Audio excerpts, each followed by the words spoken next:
you'll notice that you don't have a text in your hands. You don't have a textbook. Because what I'm going to talk about today is a text that I already hope you have in your mind, or that you will have in your mind not too long, and that is the Creed. So in effect, this is your textbook. This is the book that we have in the pews at church, and every Sunday we say, we believe in one God, the Father, the Almighty, the maker of heaven and earth, okay?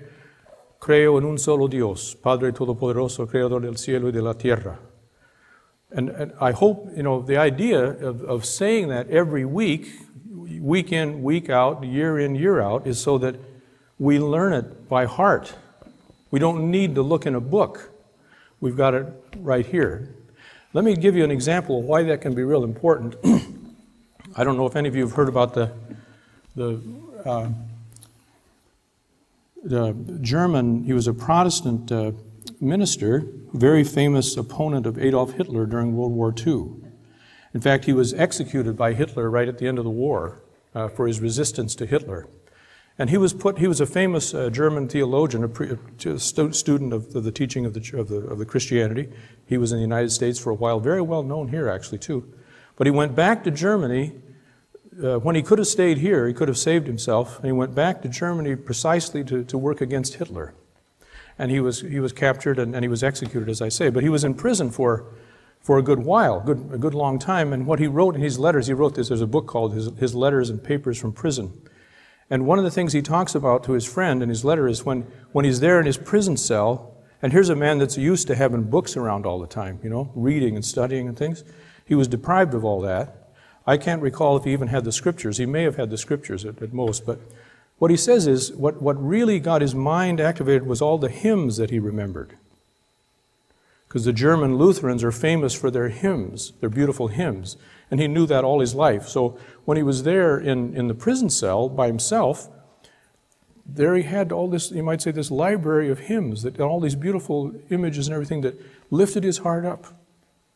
He didn't need a book because he had it written in his heart and in his memory. And I've thought of that often, what if you, and these are kind of things you want to think about sometimes, what if you end up being thrown in jail someday? Let's say you go to a foreign country, and you're perfectly innocent, you're not doing anything wrong, but let's say through some sort of mix-up, you get thrown in jail. And you can't speak the language, you don't know what's going on, you can't communicate with your family, and there you are by yourself. And let's say this goes on for months at a time. I doubt very much this is going to happen to anybody in this room, but it's possible to imagine, isn't it? What would you do, what would you think if you were by yourself all that time? Couldn't watch TV, couldn't read the newspaper. What would you do? Is there one book you'd like to have with you? There's a story of a famous French, or a well-known French priest who, when he was about 60 years old, I think, or some thereabouts, he went from France to the Holy Land. And he was going to be there for a year. He took one book with him. One book, the Bible. And that's what he lived off of in his mind for 1 year, didn't read anything else.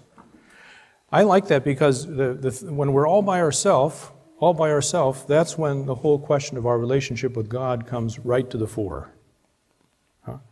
Who am I? Who am I when I'm all by myself? And what am I for? And do I matter to anybody? If you should get sick, this is another way of thinking about it. Maybe any one of us, this could happen to. Maybe next month, any one of us in this room, we could be lying in a hospital bed here in Medford, terribly ill. Maybe we can't speak. We can't breathe on our own. We could get in a car wreck. All kinds of things, and you couldn't communicate to anybody except you'd be aware of yourself. There's when your relationship to God really comes to the fore or not. You see, God wants to be, as He says in the Bible, I will be with you. I will be with you. He says this from the beginning to the end of the Bible. And the question for you and me is whether we will be with Him. Because He promises to be with us wherever we are, whenever we are. The question is whether we will be with Him. Okay? So that's kind of just a way of trying to outline the importance of, in general, of our Christian faith at a real basic level. But as we start today, and I want to talk to, as I said, this text that we have, the Creed, that's what I'm just going to talk about. But first, I want to focus on the word that starts it. And that's crucial.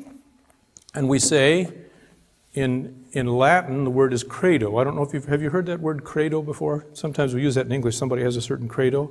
That means I believe. We say, in English now, we say we believe. In a couple of years, we're going to say I believe.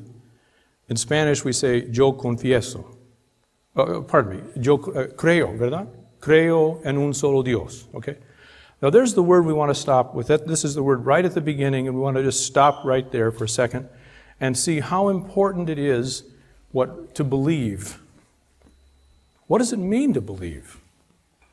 This is a word that's at the heart of our faith as Christians. We are Christian believers. Christian believers. What does that mean to believe? And how important is it?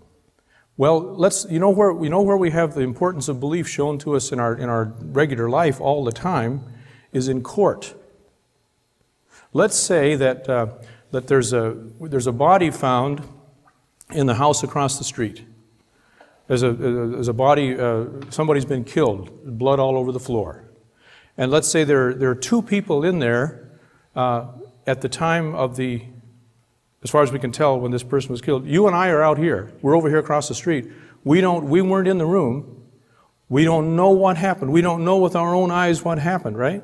We're just listening right here, and suddenly something's happening across the street, and there's a dead body there. Well, what happened? Well, there's two people in there, and they say, one of them says that, let's say they hate each other, and one of them says, he did it. He killed this person. And the other one says, no, he did it. Well, what do you and I say? Do we know what happened? We don't know what happened because we're over here, right? Something happened over there, and if you and I are going to know or decide what happened, the only way we can come to a conclusion is by deciding whom we believe. Which one of the witnesses, huh? That's why we have, on the witness stand, you have people, they swear to tell the truth, the whole truth, and nothing but the truth. But what happens when you have people that are telling two different things?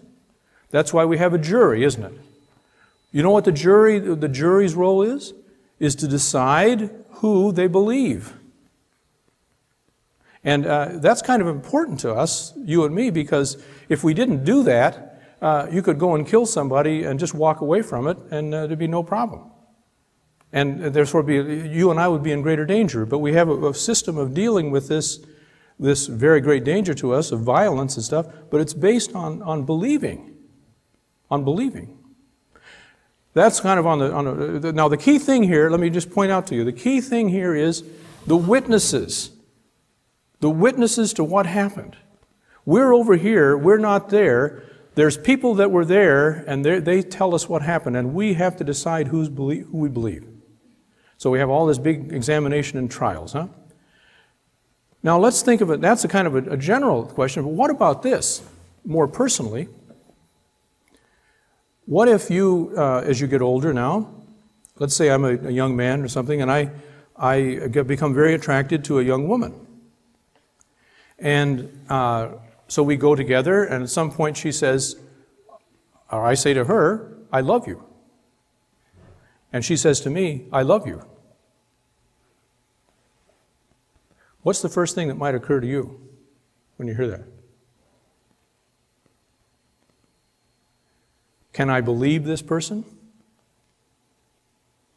Is this person really telling me the truth, or just saying something that he or she knows that I want to hear? Huh? Now, if you think just for a second, when you look around at people's romantic entanglements, the troubles that people get in because of their relationships with boys and girls, men and women, at least in my experience, a lot of the troubles people have is because they don't know how to believe rightly.